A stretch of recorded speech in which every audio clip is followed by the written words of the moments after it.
একটি না দেখা সম্পর্ক। জাকিয়ার জন্মের আগেই তার দাদার মৃত্যু হয়েছে। সে কখনো দাদার মুখ দেখেনি, শুধু মায়ের মুখে শুনেছে তিনি ছিলেন একজন ভালো মানুষ। আজ মা তাকে নিয়ে এসেছেন কবরস্থানে।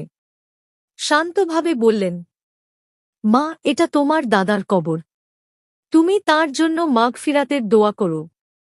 জাকিয়া কিছু না বলে নামাজের ভঙ্গিতে কবরের পাশে বসে আছে, চোখ বুজে, মনে মনে দোয়া করে। কখনো কখনো সম্পর্ক জন্মের আগেও গড়ে ওঠে, আর ভালোবাসা টিকে থাকে নিঃশব্দ দোয়ার মাধ্যমে। গল্পের শিক্ষা: আমরা কেউ জানি না কবরে তারা কি অবস্থায় আছেন, তাই আমাদের উচিত সব সময় তাদের জন্য মাগফিরাতের দোয়া করা।